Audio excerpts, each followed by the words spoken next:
الحمد للہ رب العالمین والعاقبۃ للمتقین والصلاة والسلام علی سید الانبیاء والمرسلین وعلی آلہ واصحابہ ومن تبعہم بإحسان الی یوم الدین اما بعد اعوذ باللہ السمیع العلیم من الشیطان الرجیم من ہمزہ ونفخہ ونفثہ بسم اللہ الرحمن الرحیم اللہ الذی خلقکم من ضعف اللہ الذی اللہ تعالیٰ ہی وہ ذات ہے جس نے خلقکم تمہیں پیدا کیا من ضعف سراسر کمزوری سے ثم جعل من بعد ضعف پھر اس نے بنائی کمزوری کے بعد قوتاً کچھ قوت ثم جعل من بعد قوت پھر اس نے بنا دی قوت کے بعد ضعفاً کمزوری وشیبتاً اور بڑھاپا یخلق ما یشاء وہ پیدا کرتا ہے جو چاہتا ہے وہو العلیم القدیر اور وہی سب کچھ جاننے والا ہر چیز پر قادر ہے۔ سب سے پہلے اس آیت میں ایک لفظ استعمال ہوا ہے ضعف، اس کے متعلق ہم بات کرتے ہیں کہ ضاد کے اوپر ضعفن کے ضاد کے اوپر ضمہ بھی پڑھ سکتے ہیں اور ضاد پر فتحہ بھی، یعنی ضعفن اور ضعفن دونوں طرح جائز ہے۔ ضاد کے اوپر فتحہ پڑھنا یہ بنو تمیم کی لغت ہے اور ضاد کے اوپر ضمہ پڑھنا یہ قریش کی لغت ہے اور یہ زیادہ بہتر اور فصیح ہے، اور اس کی دلیل سنن ابو داود اور جامع ترمذی کے اندر سیدنا عبداللہ ابن عمر رضی اللہ تعالی عنہ کے حوالے سے موجود ہے۔ بیان فرماتے ہیں کہ میں نے نبی مکرم صلی اللہ علیہ وآلہ وسلم کے سامنے اس آیت کی تلاوت کی اور میں نے اس انداز میں اس آیت کو پڑھا کہ اللہ الذی خلقکم من ضعف، ضاد کے فتحہ کے ساتھ میں نے پڑھا تو آپ علیہ الصلوۃ والسلام نے مجھے ضاد کے ضمہ کے ساتھ یہ پڑھایا، تو یہ حسن روایت، امام البانی نے اس کو حسن قرار دیا ہے۔ تو جمہور علماء کے نزدیک یہ ضاد کے ضمہ کے ساتھ ہی پڑھنا افضل اور زیادہ بہتر ہے۔ ہمارے ہاں جن کی قراءت رائج ہے وہ کون سے قاری ہیں؟ حفص قاری ہیں، ان کی قراءت ہمارے ہاں رائج ہے، تو انہوں نے بھی اسی چیز کو راجح قرار دیا ہے، اور اسی طرح سیدنا عبداللہ بن عمر رضی اللہ تعالیٰ عنہ کی جو حدیث ہے اس کے اندر بھی ضاد کے ضمہ کے ساتھ نبی علیہ الصلوۃ والسلام نے ان کو پڑھایا۔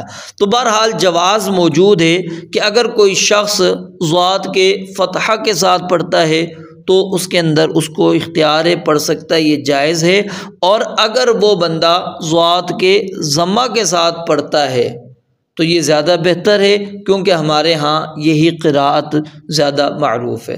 تو اللہ رب العالمین فرماتے ہیں اللہ الذی خلقکم من ضعف، کہ اللہ رب العالمین وہ ذات ہے جس نے تمہیں پیدا کیا ضعف سے، کمزوری سے۔ یہاں پر ایک بات سمجھتے جائیے کہ اللہ رب العالمین یہاں پر اپنی وحدانیت کی، توحید کی دلیل، الوہیت کی دلیل پیش فرما رہے ہیں، اور ساتھ میں اسی آیت کے اندر اللہ تعالیٰ قیامت کے اس بات کو بیان کر رہے ہیں کہ قیامت قائم ہوگی، اور منکرین قیامت ان کا اللہ رب العالمین اس آیت مبارکہ کے اندر رد کر رہے ہیں، یعنی کہ توحید کا اثبات موجود ہے اور منکرین قیامت کا اس آیت کے اندر رد موجود ہے۔ اب کس طرح موجود ہے وہ ذرا غور کریں کہ انسان کو اللہ تعالیٰ نے عدم سے وجود بخشا ہے، انسان اس کی کوئی کیفیت نہیں تھی۔ هل اتى على الانسان حين من الدهر لم يكن شيئا مذكورا، کہ کوئی وہ مذکور چیز تھا ہی نہیں۔ انا خلقنا الانسان من نطفة امشاج نبتليه فجعلناه سميعا بصيرا، تو یعنی انسانی جو کیفیت ہے کیا ہے؟ وہ لم یکن، کچھ تھا ہی نہیں، عدم تھا، تو عدم سے رب العالمین نے وجود بخشا، اور پھر وجود بخش کے اللہ تعالیٰ نے پوری زندگی جب تک اس کی رکھی اسی کیفیت میں نہیں رکھی، کہ آپ اور میں جس کیفیت میں اس دنیا میں آ گئے، ٹھیک ہے، ہمیں اسی کیفیت میں اللہ تعالیٰ نے رکھا ہو؟ اللہ تعالیٰ نے نہیں، اللہ تعالیٰ نے ہماری اس کیفیت کو بدل دیا۔ اللہ تعالیٰ نے عدم سے وجود بخشا، اور عدم سے وجود کس طرح بخشا، تھوڑا سا اس کو اگر آپ سمجھنا چاہتے ہیں تو امام ابن کثیر رحمۃ اللہ علیہ نے اس کی تفسیر بڑے خوبصورت انداز میں بیان کی ہے۔ میں ان کے الفاظ کو، یعنی کہ جو انہوں نے عبارت پیش کی ہے، ان کو اپنے الفاظ کے اندر تھوڑی سی تشریح کے ساتھ پیش کرنا چاہتا ہوں تاکہ آپ کو بات سمجھ میں آ جائے۔ تو امام ابن کثیر رحمۃ اللہ علیہ بیان فرماتے ہیں کہ انسان کا اصل کیا ہے؟ مٹی ہے، یعنی انسان کو اللہ تعالیٰ نے جو پیدا کیا ہے وہ کس چیز سے پیدا کیا ہے؟ مٹی سے اللہ رب العالمین نے پیدا کیا۔ وَلَقَدْ خَلَقْنَا الْإِنسَانَ مِنْ صَلْصَالٍ مِنْ حَمَإٍ مَسْنُونٍ، ٹھیک ہے، اور بہت ساری آیات اس بات پر دلالت کرتی ہیں، اور ایک آیت تو بالکل واضح ہے نا، جس کے اندر اللہ تعالیٰ فرماتے ہیں خَلَقَهُ مِن تُرَابٍ، اللہ تعالیٰ نے اس کو پیدا کیا کس چیز سے؟ مٹی سے۔ إِنَّ مَثَلَ عِیسیٰ عِندَ اللہِ كَمَثَلِ آدَمَ خَلَقَهُ مِن تُرَابٍ ثُمَّ قَالَ لَهُ كُن فَيَكُونُ۔ تو یعنی اس چیز کا تو کوئی بھی انکار نہیں کرتا، ٹھیک ہے، تو سب جانتے ہیں اور سب کے علم میں یہ بات موجود ہے، انسان کا اصل کیا ہے؟ مٹی ہے۔ پھر اس کے بعد اللہ تعالیٰ نے یہ سلسلہ مرد اور عورت کے ساتھ رب العالمین نے بنا دیا، ٹھیک ہے، اللہ رب العالمین نے جوڑا بنا دیا، جیسا کہ اسی سورت کے اندر آپ نے پڑھا وَمِنْ آیَاتِهِ أَنْ خَلَقَ لَكُم مِّنْ أَنفُسِكُمْ أَزْوَاجًا، ٹھیک ہے، تو اللہ رب العالمین نے مرد اور عورت کے ملاپ کے ذریعے سے اللہ تعالیٰ نے یہ تخلیق انسانیت کا سلسلہ شروع کیا، نطفہ جس کو آپ کہہ لیں۔ پھر نطفے سے اللہ رب العالمین نے انسان کی تخلیق کی۔ اب غور کریں کہ نطفہ بظاہر کیا ہے؟ ایک پانی ہے، ٹھیک ہے، اور وہ پانی بھی کیسا ہے کہ انسان اس کو حقیر سمجھتا ہے، انسان اس کو پسند نہیں کرتا، جسم پہ لگ جائے جسم صاف کرتا ہے، کپڑے پہ لگ جائے کپڑا اسے صاف کرتا ہے، گھن اس انسان محسوس کرتا ہے۔ تو اللہ کہتے ہیں فَلْيَنظُرِ الْإِنسَانُ مِمَّا خُلِقَ مِن مَّاءٍ دَافِقٍ يَخْرُجُ مِن بَيْنِ الصُّلْبِ وَالتَّرَائِبِ، کہ انسان کو ذرا دیکھنا چاہیے کس چیز سے ہم نے اس کی تخلیق کی، کس چیز سے ہم نے اس کو پیدا کیا، اور اللہ تعالیٰ نے کیا ہے پھر نطفے سے انسان کو بنایا۔ اب یہ نطفہ انسانی شکل کے اندر کیسے بدلا، اس کی اللہ رب العالمین نے تھوڑی سی جو تصویر ہے وہ سورہ المؤمنون کے اندر اللہ رب العالمین نے کھینچی ہے اس آیت مبارکہ کے اندر کہ وَلَقَدْ خَلَقْنَا الْإِنسَانَ مِن سُلَالَةٍ مِّن طِينٍ، کہ یقیناً ہم نے انسان کو حقیر مٹی کے ایک خلاصے سے پیدا کیا، ثُمَّ جَعَلْنَاهُ نُطْفَةً، پھر ہم نے اسے ایک قطرے کی صورت میں رکھا، فی قرار مکین، ایک محفوظ ٹھکانے میں، ثُمَّ خَلَقْنَا النطفہ، پھر ہم نے اس ایک نطفے کو، اس قطرے کو ہم نے پیدا کیا کس میں؟ علاقتاً، ایک جمع ہوا خون اس کے صورت کے اندر، فخلقنا العلاقۃ، پھر ہم نے اس جمے ہوئے خون کو بنا دیا کیا؟ مضغۃً، بوٹی، گوشت کا لوتھڑا، فخلقنا المضغۃ عظاما، پھر ہم نے اس بوٹی کو ہڈیوں کے اندر تبدیل کر دی، یعنی اس کو ہڈیاں بنا دی، ہڈیاں پہنا دی، پھر فکسونا العظام لحما، پھر ہم نے اس ہڈیوں کو گوشت پوست اس کو پہنا دیا۔ پھر اس کے بعد کیا ہے؟ اللہ رب العالمین نے اس کے اندر روح پھونکوائی جب 4 مہینے کا بچہ ہو جاتا ہے، پھر وہ بچہ کس صورت میں؟ نحیف، کمزور، ضعیف، وہ ماں کے پیٹ سے باہر آتا ہے، ثم انشأناہ خلقا آخر، پھر ہم نے اسے پیدا کر دیا ایک اور صورت میں۔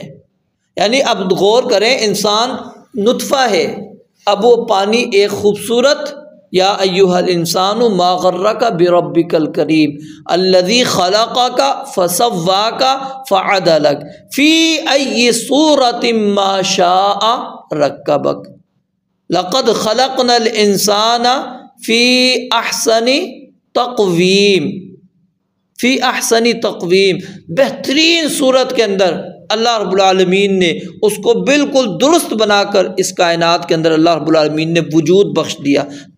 تو اللہ رب العالمین فرماتے ہیں خلقکم من ضعف کہ اللہ رب العالمین نے جو تمہاری تخلیق کی ہے وہ سراسر کس سے کی ہے؟ کمزوری سے. یعنی پانی کے اندر کیا چیز ہے؟ اس سے اللہ تعالیٰ نے تخلیق کی. اب جب بچہ اس دنیا کے اندر آتا ہے اس کی کیفیت سے آپ بھی واقف ہیں، میں بھی واقف ہوں. ہر چیز کے اندر کمزور ہوتا ہے، نہ وہ خود کھا سکتا ہے، نہ پی سکتا ہے، نہ اپنا پیشاب پخانہ صاف کر سکتا ہے. ہر لحاظ سے کمزوری، ہر چیز میں محتاجگی موجود ہے. پھر آہستہ آہستہ اللہ رب العالمین اس کمزوری کو دور کرتے چلے جاتے ہیں، اور دور کرتے کرتے ثم جعل من بعد ضعف قوة، اس کمزوری کے بعد اللہ تعالیٰ اس کو قوت، طاقت عطا کرتے ہیں. اب بچہ چلنے کے قابل ہوتا ہے، پھر 1 قدم 2 قدم، اس کے بعد بچہ دوڑنے کے قابل. آہستہ آہستہ وہ کڑیل نوجوان بن جاتا ہے، اور پھر جب اس عمر کے حصے پہ پہنچتا ہے پھر وہ سمجھتا ہے کہ میں ہی ہوں، اب کوئی اور نہیں ہے. وہ ساری کمزوریاں وہ بھول چکا ہوتا ہے، وہ محتاجگیاں بھول چکا ہوتا ہے، وہ احسانات بھول چکا ہوتا ہے، سب کچھ بھلا دیتا ہے. ثم جعل من بعد قوة، اللہ کہتے ہیں پھر یہ نہیں ہے کہ ہم نے عدم سے وجود دیا، وجود کے بعد اس کمزوری سے ہم نے نکال کر تمہیں قوت دے دی، اب وہ قوت ہمیشہ ہمیشہ تمہارے پاس رہے گی. نہیں، بلکہ اللہ تعالیٰ اس قوت کو دوبارہ کمزوری کے اندر بدل دیتا ہے. کس طرح بدلتا ہے کہ طاقتیں گھٹنا شروع ہو جاتی ہیں، ادھیڑ عمر کو انسان پہنچ جاتا ہے، بوڑھا ہو جاتا ہے، ہمت پست ہو چکی ہوتی ہے. اب دیکھنے کی وہ طاقت نہیں، سننے کی وہ طاقت نہیں ہے، دیکھنا بھی کمزور، سننا بھی کمزور، چلنا پھرنا بھی کمزور ہو چکا ہوتا ہے، اٹھنا بیٹھنا بھی اس کا کمزور ہو چکا ہوتا ہے، کسی چیز کو پکڑنا اچکنا وہ ہر لحاظ سے یعنی اس کی طاقت گھٹتی چلی جاتی ہے، یہاں تک کہ بالکل طاقت اس کی جواب دے دیتی ہے. تمام صفتیں، خوبصورتیاں جو اپنے آپ کو کڑیل نوجوان سمجھتا تھا، سب کچھ تبدیل ہو جاتا ہے. وہ کیا ہے؟ وہ چہرہ، اس جھریاں پڑنا شروع ہو جاتی ہیں، اس پر رخسار پچکنا شروع ہو جاتے ہیں، دانت ٹوٹ جاتے ہیں، بال سفید ہو جاتے ہیں. یہ کیا ہے؟ قوت کے بعد ضعفاً کمزوری ہے، وشیبتاً اور بڑھاپا ہے. تو اللہ کہتے ہیں جو رب العالمین تمہارے عدم سے وجود دے سکتا ہو، پھر اس وجود کو کمزوری سے نکال کر قوت میں لا سکتا ہو، پھر اس قوت کو دوبارہ کمزوری کے اندر، ضعف کے اندر، بڑھاپے کے اندر تبدیل کر سکتا ہو، کیا وہ اللہ تعالیٰ تمہیں دوبارہ پیدا نہیں کر سکتا؟ کیا وہ دوبارہ پیدا کرنے پر قادر نہیں؟ یقیناً پیدا کرنے پر قادر ہے. کہ جب انسان پہلی تخلیق کو تسلیم کر لیتا ہے تو اس کو دوبارہ تخلیق تسلیم کرنے میں کیا چیز مانے ہے، کیا چیز رکاوٹ ہے؟ کیوں نہیں وہ دوبارہ تخلیق کو مانتا؟ کیوں؟ اب دیکھیں نا، ہمارا جب وجود نہیں، اس کو وجود کس نے دیا؟ ہم اس کو تسلیم کر لیتے، تو اب تو چیز موجود ہے، تو دوبارہ اس کو وجود بخشنا یہ کون سا، جب مرنے کے بعد دوبارہ وجود آنا، یہ کیسے ناممکن ہے؟ پھر اللہ تعالیٰ نے اس مضمون کو قرآن مجید کے اندر بڑی تفصیل سے بیان کیا، اور کئی دفعہ آپ کے سامنے ذکر بھی میں نے کیا ہے. تو اللہ رب العالمین نے یہاں پر ایک اور بات بیان کی اور فرمایا کیا ہے؟ یخلق ما یشاء، کہ یہ کمزوری سے قوت کی طرف اور قوت سے کمزوری کی طرف اور بڑھاپے کی طرف کا جو یہ سفر ہے، یہ اندھے اور بے شعور مادے کے خود بخود ہونے والے تغیرات نہیں ہیں، بلکہ یہ کیا ہے؟ اللہ رب العالمین کا فعل ہے. اللہ رب العالمین جو چاہتا ہے پیدا کر دیتا ہے، چاہے تو جنین ہی کی حالت میں فوت کر دے، ختم کر دے، اس کو آنے ہی نہ دے دنیا کے اندر، یا پھر دنیا میں آتے ہی، پیدا ہوتے ہی اس کو دوبارہ مار دے، یا کسی کو بچپن کے اندر اپنے پاس بلا لے، کسی کو جوانی کے اندر، کسی کو بڑھاپے میں، کسی کو اللہ رب العالمین ادھیڑ عمر دے دے. یہ اللہ رب العالمین کی مشیت ہے، اللہ رب العالمین کا اختیار ہے. اللہ رب العالمین یخلق ما یشاء، جس طرح وہ چاہتا ہے تخلیق کرتا ہے، جس انداز میں چاہتا ہے، جس کی جب چاہتا ہے تخلیق کرتا ہے. وَهُوَ الْعَلِيمُ، کیونکہ وہی العلیم ہے. یاد رکھیے اللہ کی جو صفات آئی ہوتی ہیں نا قرآن مجید کے اندر، جس آیت میں آپ اگر غور کریں گے تو آپ کو اس آیت کے ساتھ بڑی مناسبت نظر آئے گی. یہاں پر العلیم کے جگہ پر الغفور کیوں نہیں آئی صفت؟ مثال دے رہا ہوں میں، ٹھیک ہے. العزیز صفت کیوں نہیں آئی؟ الرحیم صفت کیوں نہیں آئی؟ الحفیظ صفت کیوں نہیں آئی؟ غور کریں نا، العلیم ہی کیوں آئی ہے؟ کیونکہ العلیم صفت اللہ رب العالمین نے اس لیے یہاں پر بیان کی ہے کہ کائنات کے ہر شخص، ہر چیز، ہر ذرے کے بارے میں اگر علم ہے تو اللہ رب العالمین کی ذات کو ہے۔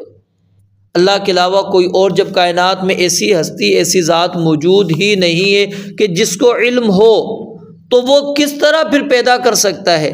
پیدا تو وہی کرے گا نا جس کے پاس علم موجود ہوگا کہ کب پیدا کرنا ہے، کس صورت میں پیدا کرنا ہے، کس انداز میں پیدا کرنا ہے۔ جب کسی کو علم ہی نہیں ہے تو وہ کس طرح پیدا کرے گا؟ اور اللہ رب العالمین کا علم کیا ہے؟ وَعِندَهُ مَفَاتِحُ الْغَيْبِ لَا يَعْلَمُهَا إِلَّا هُوَ وَيَعْلَمُ مَا فِي الْبَرِّ وَالْبَحْرِ وَمَا تَسْقُطُ مِنْ وَرَقَةٍ إِلَّا يَعْلَمُهَا وَلَا حَبَّةٍ فِي ظُلُمَاتِ الْأَرْضِ وَلَا رَطْبٍ وَلَا يَابِسٍ إِلَّا فِي كِتَابٍ مُبِينٍ۔ کوئی پتا ہے، اللہ تعالیٰ کہتے ہیں وہ نہیں گرتا مگر اس کے علم میں موجود ہوتا ہے، خشکی ہو تری ہو ہر چیز کو وہ جانتا ہے۔ کوئی دانہ ہے جو زمین کے اندھیروں میں ہے، کوئی تر ہے یا خشک ہے، سب کے سب اللہ رب العالمین کے علم میں۔ اللہ سے کوئی بھی چیز غافل نہیں ہے، اللہ رب العالمین سے کوئی چیز اوجھل نہیں ہے۔ اور القدیر، اللہ رب العالمین کیا ہے؟ قدیر بھی ہے۔ قدیر کیا ہے؟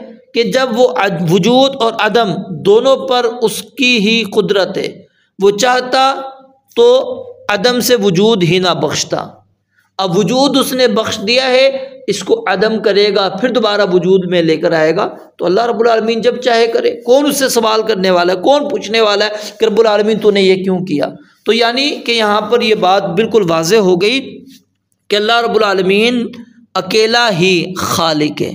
اللہ خالق کل شیء، اللہ ہی ہر چیز کا خالق ہے، اللہ کے علاوہ کوئی اور خالق نہیں ہے۔ اور اگر اللہ رب العالمین فرماتے ہیں قل ارأیتم، اے لوگو مجھے دکھاؤ کہ کوئی ہے جس نے اللہ رب العالمین کے علاوہ، هل من خالق غیر اللہ، کیا اللہ کے علاوہ کوئی اور خالق ہے؟ جو اللہ رب العالمین کے علاوہ کوئی اور خالق ہے جس نے پیدا کیا ہو، کوئی اور ہے تو بتاؤ؟ کوئی بھی نہیں ہے۔ اور اس کا اقرار کون کرتے ہیں؟ مشرکین بھی کرتے ہیں۔ اللہ الذی خلق السماوات والارض وما بینہما فی 6 ایام ثم استوی علی العرش، قرآن کریم کی آیات موجود ہیں۔ وَلَئِن سَأَلْتَهُمْ مَنْ خَلَقَ السَّمَاوَاتِ وَالْأَرْضَ وَسَخَّرَ الشَّمْسَ وَالْقَمَرَ لَيَقُولُنَّ اللَّهُ، یہ جوابات اللہ تعالیٰ نے قرآن مجید کے اندر دیے۔ تو خالق جب اللہ تعالیٰ ہے تو پھر اللہ تعالیٰ کہتے ہیں جو میں عدم سے وجود میں لا سکتا ہوں، پھر اس وجود کو میں کمزوری سے نکال کر قوت کے اندر تبدیل کر دیتا ہوں، پھر اس قوت کو دوبارہ کمزوری کے اندر لے آتا ہوں۔ اتنے مراحل تم اپنی آنکھوں سے دیکھ رہے ہو، اتنے تغیرات، اتنی تبدیلیاں تم دیکھ رہے ہو، یہ خود بخود تبدیلیاں نہیں ہو رہی۔ یخلق ما یشاء، یہ تبدیلیاں کرنے والی ذات اللہ تعالیٰ کی ذات ہے، پھر بھی تم اللہ رب العالمین کو نہیں تسلیم کرتے۔ اور یہ دلیل حقیقت میں اللہ تعالیٰ نے توحید ربوبیت کی ہی نہیں دی، بلکہ توحید الوہیت کی دلیل ہے کہ جب اللہ ہی خالق ہے تو عبادت بھی اسی کی۔ اور جب اللہ تعالیٰ نے تمہیں اس طرح پیدا کر دیا تو کیا دوبارہ پیدا نہیں کر سکتا؟ دوبارہ بھی پیدا کر سکتا ہے۔ تو لہٰذا اپنے عقائد کی اصلاح کر لو۔ رب العالمین سے دعا ہے اللہ تعالیٰ سمجھنے عمل کرنے کی توفیق عطا فرمائے۔ وآخر دعوانا الحمد للہ رب العالمین۔